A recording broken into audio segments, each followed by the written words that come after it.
Hello friends, అందరూ ఎలా ఉన్నారు? చూడండి, ఈరోజు క్యారెట్ కొబ్బరికాయ బెల్లం వేసి కొబ్బరి ఉండలు చేశాను. చూడండి ఎంత బాగుందో. టేస్ట్ కూడా చాలా చాలా బాగా వచ్చిందండి. మీరు కూడా ట్రై చేసి చూడండి. రండి ఎలా చేయాలో చూద్దాం. ఒక కడాయిలో 3/4 kg బెల్లం తీసుకున్నాను. ఒక చిన్న గ్లాస్లో వాటర్ వేసుకున్నాను. సిమ్లో పెట్టేశాను. తర్వాత అది అంతా బెల్లం అంతా కరిగేంత దాకా వదిలేశాను. 2 క్యారెట్ కడిగేసి తొక్క తీసేసి స్మాల్ పీసెస్గా కట్ చేసుకొని మిక్సీలో కచ్చాపిచ్చగా ఆడేసుకున్నాను.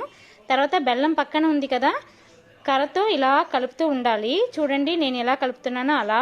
పక్కన ఒక కడాయిలో 2 స్పూన్ గీ వేసుకోవాలి. మిక్సీ చేసుకున్న క్యారెట్ వేసుకోవాలి. ఆ మిక్సీలోనే కొబ్బరికాయ ముక్కలు చేసుకున్నాం కదా, అది కూడా వేసుకొని కచ్చాపిచ్చగా ఆడేసుకోవాలి.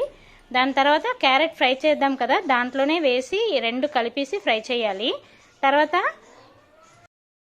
పాకం వచ్చిందా లేదా చూసుకోవాలి. బెల్లం తీసి వాటర్లో వేస్తే చూడండి గమ్లాగా ఇలా చేతికి అంటుకుంటే పాకం వచ్చేసినట్టే. లేత పాకం ఉన్నప్పుడే ఫ్రై చేసిన క్యారెట్ కొబ్బరిని వేసేయాలి. అలా కలుపుతూ ఉండాలి. అంతా బాగా మిక్స్ చేసేస్తే చూసారా ఇలా వచ్చింది కదా, ఇది థిక్ అయ్యేంత దాకా కలుపుతూ ఉండాలి. ఇప్పుడు 4-5 ఏలచ్చి దంచేసి వేసేసుకోవాలి.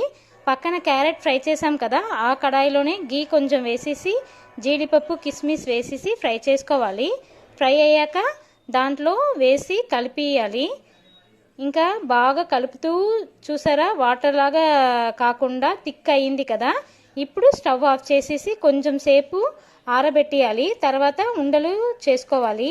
అంతే. ఈ వీడియో నచ్చితే లైక్ చేసి సబ్స్క్రైబ్ చేయండి. Thanks for watching.